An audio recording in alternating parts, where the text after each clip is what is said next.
네, 강프로입니다. 두산 에너빌리티 보겠습니다. 자, 일주일이 끝났습니다. 그리고 두산 에너빌리티 금요일 날은 1% 떨어져서 끝났고, 제가 두산 에너빌리티 영상을 며칠 만에 올립니다. 자, 그리고 목요일 날의 움직임 보면 한 4% 정도 떨어졌고, 금요일 날은 1% 떨어졌다. 고가 대비해서 주봉의 움직임을 보잖아요.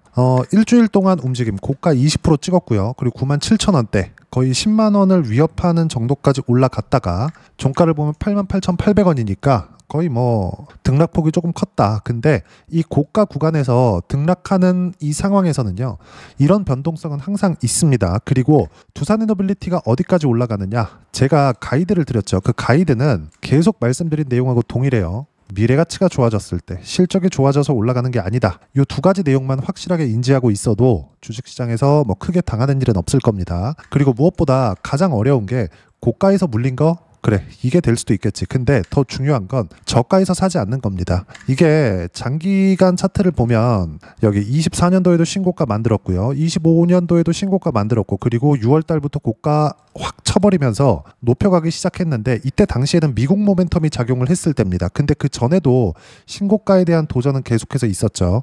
우리가 여기서 봐야 될 부분은 하나라는 겁니다. 신고가를 만든 종목군들은 횡보가 길지라도 다시 고가를 돌파하는 움직임을 보인다, 이렇게 볼 수도 있어요. 근데 제가 이야기를 드리고자 하는 건 싸게 사지 말라는 겁니다. 싸게. 그쵸?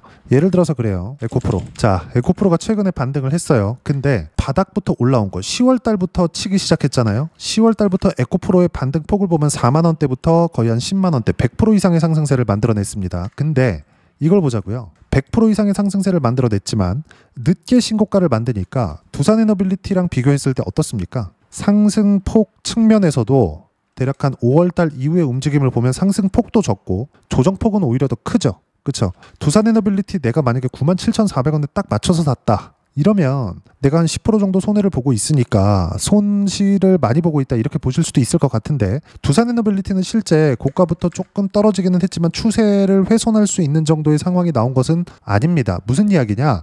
에코프로 같은 경우에는 추세를 만들었고, 이 추세를 만드는 과정에서 시장에 대한 도움도 있었는데, 시장 기준에서 봤을 때 코스피의 움직임을 보잖아요. 그러면 먼저 올라와 있었던, 그쵸? 고가를 돌파하고 올라와 있었던 게 6월달입니다. 그러면 6월달 대비해서 6월달 빼더라도 한 달, 두 달, 세 달, 네 달, 거의 한 6월달까지 끼면 한 5달 정도가 시장 대비해서 뒤처진 게 에코프로라는 소리예요. 그럼 우리가 이걸 어떻게 봐야 되는 거냐? 에코프로가 신고가를 만들기는 했지만 주도주가 될 수는 없다. 그쵸? 근데 두산 에너빌리티는 시장보다 더 강한 움직임을 만들어 냈습니다. 이게 핵심 사항이에요. 그리고 시장보다 더 강한 움직임을 만들어 내고 있으니까 계속해서 시장보다 강하다. 그쵸? 조정이 없다는 소리가 아닙니다. 조정이 없다는 소리가 절대 아니에요. 무슨 얘기냐면 고가에 올라가면 이격을 좁히기 위한 조정 구간은 있어요. 근데 미래 가치라는 이 측면 자체가 조금 어려운 이야기인데, 앞으로 실적이 좋아질 수 있는 환경입니다. 그게 뭐예요? AI예요. 그쵸? AI, 데이터 센터 안에 GPU 들어가고, GPU는 전기를 어마어마하게 먹기 때문에 이런 부분들이 계속 확대되었을 때 에너지가 더 필요할 수밖에 없다. 여기까지 이해를 하시면 되는 겁니다. 그러면 두산 에너빌리티의 미래 가치가 좋아지는 부분은 우리가 이해할 수 있는 부분이 어떻게 되는 거냐? 엔비디아가 올라가는 족족 두산 에너빌리티에는 호재가 됩니다.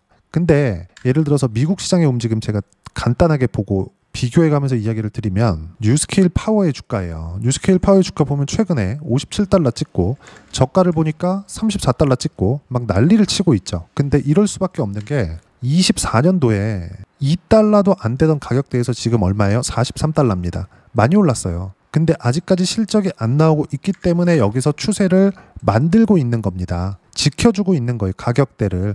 그러면 뉴스케일 파워의 주가는 뭐 하루 등락하고 하루 빠지고, 뭐 하루 등락하고 하루 빠지고, 이런 부분들이 계속 될 수 있습니다. 계속 될 수 있어요. 근데 이게 계속 되는 이 과정에서 엔비디아의 주가 또는 AI 관련된 기업들, 뭐 TSMC를 포함해서 AMD가 될 수도 있고, 브로드컴이 될 수도 있고, 미국의 빅테크들 있죠.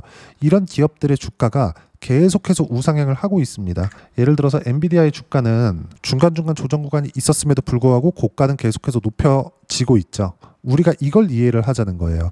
엔비디아의 주가가 추세를 이탈하기 전까지는 두산 에너빌리티의 주가는 등락은 있을지언정 추세를 훼손하진 않는다. 여기까지만 이해를 하시면 됩니다.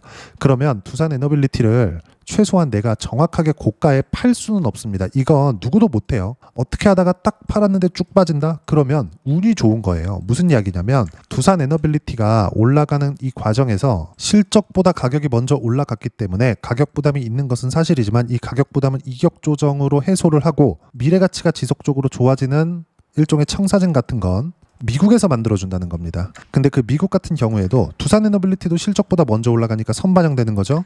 미국 같은 경우에도 어떻게 돼요? 선반영된다고요. 이렇게 선반영되기 때문에 엔비디아의 주가가 계속해서 올라가는 거고 이런 상황들이 지속적으로 나오기 때문에 두산 에너빌리티의 주가는 등락은 있을지언정 급락하는 상황은 없다. 그렇죠? 물론 이 군데군데 이렇게 빠지는 것들이 있을 수 있지만 보세요. 4월달 빼더라도 5, 6, 7, 8, 9, 10 이때까지 어때요? 일반적으로 올라갔을 때 이격을 좁히는 정도의 조정 말고는 나오지 않았죠. 그렇죠? 주식시장은 이 구간 안에서 돈다고요. 그리고 이런 부분들을 실전에서의 상황을 보잖아요. 그러면 제가 조회를 눌러가면서 보여드릴게요. 키움 사용하시는 분들 0606 화면 보시면서 이야기를 하시면 됩니다.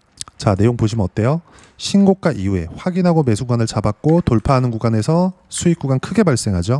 여기 180%의 수익 구간 그리고 반등하는 이 구간에 9월 달에 계속 매수 구간 잡았죠. 그리고 또 돌파하죠. 그리고 떨어지긴 했지만 아직 미증시 강하고 한국 시장 계속해서 강합니다. 즉 두산 에너빌리티는 23년도에 에코프로급의 상승을 보일 수 있다. 근데 속도 측면에서는 에코프로보다는 좀 묵직하게 움직일 수 있어요. 하지만 이게 더 장기간 움직일 수 있는 일종의 좀 원동력 같은 그런 것들이 될 수 있다. 다만 어떤 종목이든 시장보다 처지는 종목군들 있죠. 시장보다 약한 종목군들. 이런 것들은 하지 말자. 그게 아까 전에 말씀드렸었던 에코프로와 같은 종목입니다. 그리고 지금 신고가를 내고 있는 거. 예를 들어서 반도체 쪽 삼성전자 같은 거 엄청나게 강하죠. 이런 상황에서 이수 페타시스나 이런 거 보자고요. 삼성전자의 저가를 확인하고 나서 이수 페타시스가 먼저 올랐죠. 반등 확인 3개월 보유 76% 수익 구간. 조선주도 엄청나게 강합니다. 한화오션. 자, 내용 보시면 신고가 이후에 강세 그리고 또 반등 확인하는 과정에서 매수세 이랬을 때 33%의 수익 구간 이렇게 수익 구간 꾸준하게 만들어가고 있죠. 어떻게 가격을 지켰을 때 빠질 때 사는 게 아니다. 올라갈 때 사는 거다. 즉 두산 에너빌리티는 지금 목요일 금요일 해서 조정을 좀 받았습니다. 근데 이건 반등 확인하는 과정에서 매수 구간을 잡을 수 있는 기회가 되는 겁니다. 그리고 미국 시장 같은 경우에도 여기 보시면 그쵸? 단기간에 많이 올랐기 때문에 조정이 필요합니다. 이 조정을 받는 이 과정에서 우리가 한 가지만 생각하시면 됩니다. 미국 시장에 돈이 풀리는 게 이제부터 시작이다. 금리 인하 이번 주에 됐죠? 그리고 11월부터 양적 긴축이라 그러죠. QT. 그쵸? 양적 긴축을 안 합니다. 그리고 내년이 되면 어떻게 돼요? 양적 완화를 하겠죠. 근데 양적 완화를 금리 막 3%대, 4%대 이렇게 할까요? 낮춰야 됩니다. 금리 인하, 양적 완화까지 들어왔을 때 미국은 진정한 거품의 움직임을 보일 수 있을 겁니다. 근데 지금은 가격대를 높여가고 있는 상황이기 때문에 앞으로 그렇게 나올 수 있다는 거지 이걸 가지고 우리가 싼 주식 이런 거 사지 마세요. 지금도 강한 거 사야 된다. 앞으로 시장 오르니까 지금 싼 거 사서 더 먹어야지 이거 하지 말라는 겁니다. 이것만 안 하더라도 주식시장에서 꾸준하게 수익 볼 수 있고 가격에 대한 이해를 했을 때 이런 그 두산 에너빌리티 같은 종목을 매매할 수 있다는 겁니다. 뭐 AI 관련된 에너지 관련된 호재들 이런 것들 다 있잖아요. 그리고 이쪽 구간에서 제가 계속 말씀드렸었던 건 갑니다. 하지만 반등 확인하고 하세요. 보유기간 줄이기 위해서 이 부분에 대해서 계속해서 이야기를 드렸었고 왜 이렇게 말씀을 드렸는지는 제 영상 보시는 분들 다 아실 겁니다. 그리고 이 내용에 대한 부분 어떻게 가격 잡고 타점 잡을지 그 내용에 대한 부분은 여기 소통방에서 모두 무료로 공유를 해드리고 있습니다. 자, 지금 두산 에너빌리티에 대해서 이야기를 하고 있으니까 시장하고 두산 에너빌리티만 가지고 보면 어때요? 금요일 코스피 코스닥 강세 마감. 시장이니까 삼성전자 움직임 중요하죠. 삼성전자 3% 강세. 젠슨왕 목요일날 만났죠. 그리고 이슈가 있어도 추세가 살아있었기 때문에 시장이 반등을 해도 빠지는 종목군들은 빠집니다. 예를 들어서 2차 전지와 같은 종목군들이죠. 아무리 신고가를 갔다고 하더라도 시장 대비해서 처졌다? 그러면 하는 거 아니에요. 그 부분에 대해서 이야기를 하는 거고 옳은 것은 주도주만 해야 되는 이유가 된다. 삼성전자 기준에서 이야기를 드렸었던 거고 여러 가지 반도체 종목군들도 이유가 됩니다. 그리고 밑에 쭉 보면 두산 에너빌리티 그렇죠? 원전 이격 발생하면서 나오는 조정이다. 이번 주에 나온 조정을 가지고 이야기를 드렸었던 거고요. 그리고 아직 매도 안 해도 된다. 계속 보유하고 있다. 이렇게 보시면 되고 무엇보다도 주도주 안에서 순환매 돌고 있다. 무조건 주도주만 매매한다. 그리고 주도주는 조선, 원전, 반도체, 로봇, AI 관련주 이렇게 돕니다. 그리고 이 구간에서 우리가 봐야 되는 부분 제가 뭐라 그랬습니까? 무조건 가격이라 그랬죠? 소통방에서는 이런 주도주들의 실시간 타점을 모두 무료로 공유를 해드리고 있으니까 구독과 좋아요 눌러주시고요. 댓글 하나씩 달아주시면 무료 입장 가능하고요. 입장 방법은 여기 010-8713-1916으로 구독이라고 문자 보내주시면 소통방 입장 방법 순차적으로 안내해드리도록 하겠습니다.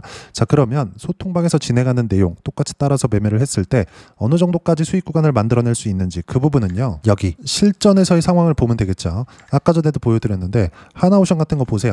그쵸? 모두 다 신고가 구간에서 매매하죠. 지금 매수한 물량 지금 20%대 수익 구간인데 매도 안 했습니다. 안 했어요. 10월 13일 날 매수한 물량도 있고, 근데 그 전에 어때요? 신고가 구간 떨어졌을 때 매도 시장하고 연동시키는 겁니다. 그랬을 때 33%의 수익 구간 밑으로 쭉 내려보면 여기 2월 달에도 57%의 수익 구간 꾸준하게 터지죠. 이런 부분들을 소통방에서 무료로 공유합니다. 무조건 주도주만 하는 거예요. 시장보다 강한 종목군들. 뭐 두산 에너빌리티 같은 거 아까 전에 보여드렸지만 항상 그래요.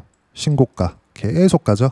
신고가 구간에 있는 종목군들 단 반등 확인할 때 매수관 잡는다. 이런 부분들이고 무엇보다도 뭐 알테오젠 같은 거 금요일날 매수 구간 잡았습니다. 반등 확인이 됐기 때문이에요. 알테오젠 뭐 중간중간 이렇게 손절 구간이 있습니다. 근데 어때요? 수익 날 때 7월 28일 날 33% 언제? 신고가 구간에 이렇게 터진다. 작년에도 마찬가지예요. 30%대 수익 구간 지속적으로 나오죠. 언제? 신고가 구간에. 그렇죠? 이런 식의 상황이 앞으로도 계속 될 겁니다. 그리고 미증시도 미래 가치를 반영하기 때문에 이렇게 될 수밖에 없습니다. 어떤 종목이든 동일합니다. 자, 그리고 뭐 하나만 더 보겠습니다. 로봇주가 굉장히 강했습니다. 금요일날 뭐 로보스타 같은 로봇주에서는 좀 작은 종목인데 이 내용 보면 어때요? 신고가 구간에서 매수구간 잡았을 때 13% 15% 수익 구간, 그리고 10월 13일날 47,000원에 매수를 했는데 지금 86,000원대, 고가 93,300원입니다. 아직 보유하고 있어요. 추세가 안 꺾였기 때문에 그렇습니다. 로보스타의 추세도 중요하지만 로보스타가 움직이기 위한 조건들, 예를 들어서 레인보우 로보틱스나 이런 것들, 이런 종목군들의 움직임이 계속 유지가 되었을 때, 즉 추세가 유지되었을 때 로보스타의 같은 그쵸 후발주들이 지속적으로 강세를 보일 수 있고 변동성이 큽니다. 금액 측면에서는 레인보우 로보틱스보다는 적게 들어갈 수 있지만 변동성 측면에서는 크기 때문에 수익 금액에서는 비슷하게 떨어질 수가 있는 겁니다. 무슨 얘기냐? 두산 에너빌리티를 하면서 관련돼 있는 종목군들도 공략이 가능하다는 겁니다. 한전기술이나 이런 종목군들이요. 그리고 그 내용에 대한 부분 두산 에너빌리티 포함해서 실제 주도주들의 실시간 타점을 소통방에서 모두 무료로 공유를 해드리고 있으니까 구독과 좋아요 눌러주시고요. 댓글 하나씩 달아주시면 무료 입장 가능하고요. 입장 방법은 여기 010-8713-1916으로 구독이라고 문자 보내주시면 소통방 입장 방법 순차적으로 안내해드리도록 하겠습니다. 자, 그러면 이렇게 두산 에너빌리티처럼 세 자릿수 이상의 수익 구간을 내기 위해서 어떤 부분을 이해하고 판단해야 되는지 그 부분은요. 여기 두산 에너빌리티의 단기 보유 전략, 가격 전략 두 가지인데 단기는 2주입니다. 2주 동안 내가 어떻게 수익 구간을 만들 것인지 그 부분이고 2주 안에 수익 구간 만들기 위해서는 가격에 대한 부분 중요하고요. 가격에 대한 이해가 되었을 때 주도주, 신고가 두 가지 내용에 대한 이해가 될 겁니다. 이 두 가지 내용 모두 무료로 공유를 해드리도록 할 테니까 구독과 좋아요 눌러주시고요. 댓글 하나씩 달아주시고 010-8713-1916으로 두산 에너빌리티라고 문자 보내주시면 단기 가격 전략 함께 공유해드리도록 하겠습니다. 자, 시장 쉽지 않죠. 올라갈만 하면 이렇게 뭔가 좀 쉬어가는 구간들이 있습니다. 근데 이건 어쩔 수 없어요. 항상 있는 겁니다. 이 구간 내에서 어떻게 타점 잡고 매매 구간을 잡을지 그 부분은요 무료로 공유를 해드리도록 할 테니까 구독과 좋아요 눌러주시고요. 여기 입장 방법 확인해서 들어오시면 되고 무엇보다도 두산 에너빌리티와 함께 어떤 주도주를 공략해야 되는지 제가 딱 한 종목만 준비를 해놨으니까 영상 끝까지 시청하시고요. 모든 분들이 성공 투자하셨으면 참 좋겠습니다. 네, 주식 투자를 할 때 항상 체크해야 될 부분이 있습니다. 자, 제가 영상 초반부에도 이야기를 드렸지만 항상 주식 투자에서의 시세, 즉 주식 시세는 가격이 먼저 반영한다는 점입니다. 자, 어떤 호재나 악재를 찾으실 텐데 그런 호재나 악재를 찾아서 우리가 매수와 매도를 반복했을 경우에는 주식 시세가 올라가는 과정에서 꼭 내 것만 털리고 올라가는 경우가 비일비재했을 겁니다. 제가 매매를 했었던 종목군들 중에서 어떤 식으로 시세가 진행되고 연결이 되기 시작했었는지 그 부분에 대해서 한번 체크를 해보고 넘어가도록 하겠습니다. 자, 제가 먼저 조회를 눌러서 이야기를 드릴 텐데 이렇게 조회를 눌러서 먼저 보여드리는 건 조작이 불가능하다는 걸 먼저 보여드리는 거고요. 자, 내용 한번 보겠습니다. 자, 재룡산업 시세 구간, 올라가는 구간 확인하고 나서 매매를 한 경우에 34%대 수익 구간.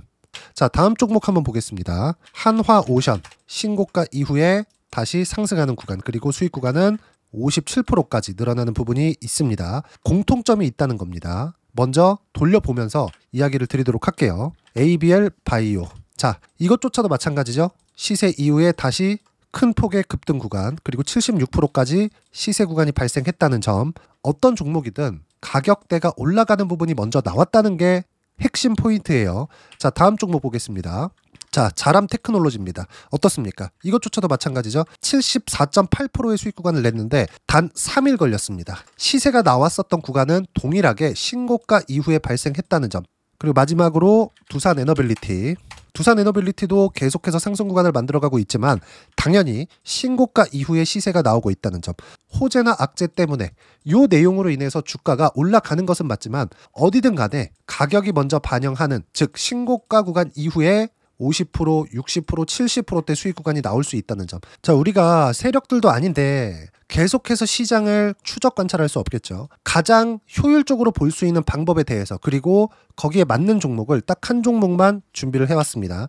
자, 첫 번째 주도주 공유에 대한 부분인데 수익률 기대치는 15에서 30% 안쪽으로 잡는다. 물론 추가적으로 상승할 수도 있겠지만 허황되게 200% 올라간다, 300% 올라간다, 이렇게 보기 위해서는 우리가 충분한 시간 투자가 필요합니다. 하지만 우리가 정작 조정이 오기 전에 안정적으로 보유할 수 있는 그 시간은 길어봤자 2주 안에 끝내야 되는데, 그 안에 나올 수 있는 조정 구간까지 포함해서 나올 수 있는 수익률 기대치는 15에서 30%가 적당하고 시장에 도움이 있었을 때 추가적으로 상승을 하는 겁니다. 자, 그러면 이 세 가지 조건을 만족해야 됩니다. 자, 첫 번째, 직전 3개월 가장 강했었던 업종. 아까 전에 말씀드렸죠? 신고가 구간에 있었던 종목군들이라는 점. 자, 그리고 3개년 연속 순이익, 즉 단기 순이익 전망치가 증가하는 거지 실제 실적이 좋아지면 주가는 이미 높은 위치에 있는 겁니다.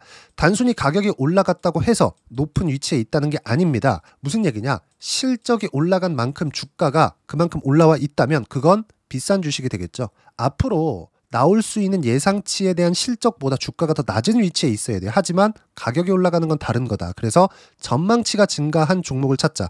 자, 그리고 가장 중요한 점, 올라가려면 돈이 필요하겠죠. 즉 매집봉이 들어와서 가격대를 올리고 외국인이나 기관들, 즉 세력들의 미친 매집 구간을 확인을 해야 된다. 자, 그럼 어떤 종목이냐? 제가 이렇게 준비를 해왔고요. 자, 주도주 공유. 아까 전에 말씀드렸죠. 15에서 30% 2주 안에 낼 수 있는 수익률에 대한 기대치입니다. 자, 그리고 이렇게 준비해온 종목에 대한 부분은, 자, 폭등 전에 꾸준하게 매집 구간이 발생했다는 점, 그리고 상승하는 구간에서도 계속해서 거래 대금이 늘어나고 있었다는 점, 그리고 직전 3개월 내 신고가 돌파 종목. 그쵸? 분명히 시장이 어떤 상황이든 간에 주가가 올라가는 상황이 나와야 되고, 올라가는 과정 안에서 반드시 거래 대금은 늘어날 수밖에 없습니다. 자, 그리고 지금 현재 시세가 나오기 전 마지막 매수 기회 구간에 있습니다. 여기서 가장 중요한 건 올라가는 구간에서 거래가 늘어난 거 보이죠? 그리고 옆에 제가 세력들의 매수세를 체크한 내용을 보시면 올라가는 구간별로 거래 대금이 늘지만 올라갈 때 외국인과 기관의 매수세가 지속적으로 들어왔다는 점. 이 구간에서 제가 종목만 드릴 수도 있겠지만 어떤 식으로 타점을 잡고 매매를 해야 되는지 소통방에서 함께 진행을 하고 있고요. 소통방은 모두 무료로 진행하고 있습니다. 물론 종목만도 따로 드리겠지만 등락하는 과정에서 어떻게 타점을 잡아야 되는지 그런 부분 소통방에서 진행하고 있으니까 여기 010-8713-1916으로 주도주 라고 문자를 보내주시면 제가 강프로의 소통방도 함께 초대를 해드리면서 지금 2주 안에 15에서 30% 수익률에 기대되는 주도주를 공유해드리도록 하겠습니다. 자, 항상 어려운 주식시장이지만 제가 준비한 이 종목 받아가셔서 모든 분들이 큰 수익 내셨으면 좋겠습니다.